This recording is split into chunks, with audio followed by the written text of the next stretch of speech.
Hello there, my neighbors. I hope every single one of you is having a blessed day. Today we are doing a campaign review of Kairos Fateweaver. This campaign was done on very hard campaign and battle difficulty. So let's manipulate the winds, spam those spells, and become a one-man doomstack. Kairos is currently the only available legendary lord for the Tzeentch race.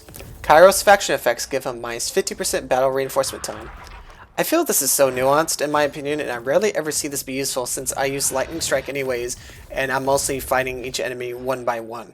He also gets plus 15% hero action success chance. This can be pretty good at debilitating enemy armies before you fight them, but in all reality, I didn't use agents that much until maybe about the late game because that wasn't my focus. For his lord effects, he can unlock unique items that customize his spell selection. The spells I don't specifically use, but the passives you get from the other ones in Magic make him a very formidable force, especially Kindle Flame, since a lot of his Tzeentch spells do flame damage. He also gets minus 50% enemy hero action success chance against them, so if you have agents inside your army, they're less likely to get killed off, or you're less likely for enemy agents to hinder your approach. He also has plus 50% ambush defense chance, which this is really good against like Skaven, Beastmen. We didn't encounter those that often. Beastmen I did encounter, and Skaven were most likely your allies, but otherwise it's still helpful.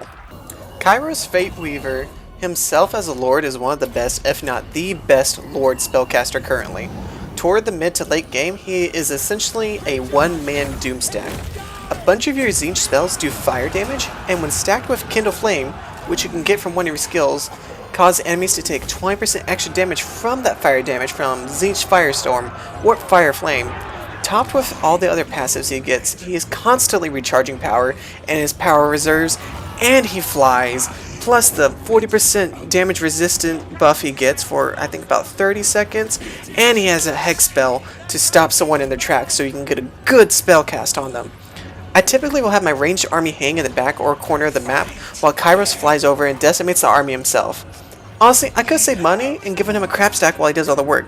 Next time I do that campaign, I'm just going to give him a crap stack because he's going to be doing all the work. Kairos starts at the bottom of the Southlands with 1 Cultist of Tzeentch, 3 Blue Horrors, 1 Pink Horror, 1 Chaos Knight of Tzeentch, 1 Chaos Fury, and 1 Exalted Flamer of Tzeentch. Kairos Fateweaver's short victory consists of destroying Zlatan, Order of Loremasters, Last Defenders, Fortress of Dawn, occupying, looting, razing, or sacking 35 different settlements. The long victory consists of destroying Poxmakers of Nurgle, Bubonic Swarm, and occupying, razing, sacking, or looting 80 different settlements. The early game isn't too incredibly difficult. You smack around some local high elves for your first province, and could take on the northern lizardmen for your second province. I didn't upgrade the second province at all due to it being close to Tic-Tac-Toe and Manfred. I typically have a strategy of not upgrading a province unless it's one province behind the front lines, or if I'm going to be nearby, which I wasn't planning on being. After those 2 provinces are secured, you're going to ask yourself, do I go after Tic-Tac-Toe or Teclis? The choice is yours, but I said neither and marched south to take care of the minor Nurgle and Slaanesh faction. Having these 2 provinces included in the south gave me 2 income provinces I could upgrade with ease. I also had the Flaming Scribes to the west, fighting off Oxy, and they're actually formidable against them for a while. If you do it this way, just make sure to keep an eye on your Flaming Scribes buddies. They'll do their best, but there's a chance Oxy may roll them over, and your economic provinces will be at risk. All this takes up the early game, and by mid-game, you're most likely at war with Tic-Tac-Toe, Manfred, Kroq-Gar, Teclis, and or High Queen Khalida. Pushing north is 2 fronts you have to push, playing ping-pong from existential threat to existential threat.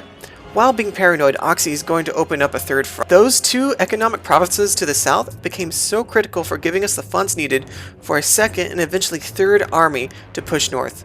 Until then, you're just pushing a giant slab uphill while someone's pushing down on you. This campaign was very difficult, but I didn't feel like Kairos wasn't equipped to deal with it. His Winds of Magic manipulation greatly helped ensure Kairos had as much wins as possible, ensured that our economic provinces had all the buffs you need. See the link above to learn more about Winds of Magic manipulation.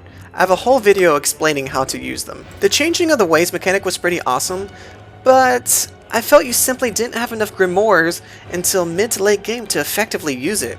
You can use your special ritual to get grimoires or focus your buildings on them, but that simply went against my expansion priority in the beginning, so I wasn't getting that much to actually spend. You can beat the enemies back, but you'll do it slowly and it'll get aggravating to deal with all of it.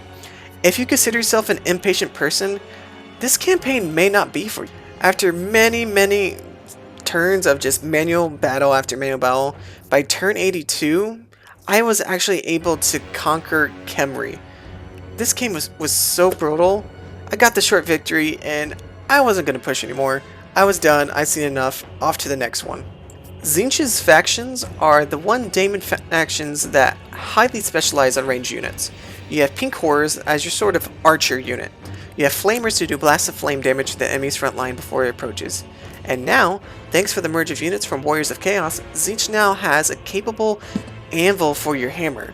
That front line will actually sustain itself. I recommend using Mortals for front line, because at worst, they'll run away and get to keep the unit card. If you use Demons for your front line, yes, they'll stay longer, but if they disintegrate, that unit card's gone. You no longer have the unit. If the Mortals run away, you still have that unit with all those ranks. But besides that, I didn't end up using the Chaos Knights too much, as the ranged units were so strong. The Cavalry for Tzeentch, they weren't bad, it's just they felt average and out of place. You can still have 2 to 4 for the hammer to your anvil, but I say stick with the range, that's their focus. Your Lord and Heroes are the superstars of your army. Tzeentch factions have so many wins in Magic, and your reserves can consistently replenish with some skill points and special effects. Don't be surprised if you're able to decimate most of the army before the lines actually clash. It's vital to always have a powerful sorcerer in your army, or you're wasting your potential playing as Tzeentch factions. One thing that did bother me as Tzeentch faction, surprisingly, they don't have that many armor-piercing units, even their range units, and I feel like that's also a problem. So, I wasn't planning on these reviews to be score-based, but it seems like y'all, the viewers, would really like them. So from here on out, we're not going to do early, mid, late game reviews. We're going to do one flat review of the campaign on very hard mode, and I'm going to give you a score from 1 to 10. Each faction will start at 10, and throughout the campaign, if there's things that I objectively find as a problem or do not like, I will bring the score down. I will try to be as consistent with my scoring as humanly possible. If I'm going to rate this campaign, I'm going to give it an 8. Kairos' campaign is a challenging campaign, but it's fair, by giving you all the tools at your disposal to take it on. As long as you know how to be patient and tactical, you will overcome this campaign. I am disappointed with his faction effects, and I feel like more can be added to it, because they're very underwhelming. I would like to thank every single one of you for attending this campaign review. Stop by next time when we go over the Sisters of Twilight campaign. I plan on doing a review of every single lord throughout Warhammer 3's lifespan. If you wish to see more like this, make sure to like, subscribe, and leave a comment for discussion so you can improve our standing on the algorithm. Love each other, and as always, come be my neighbor.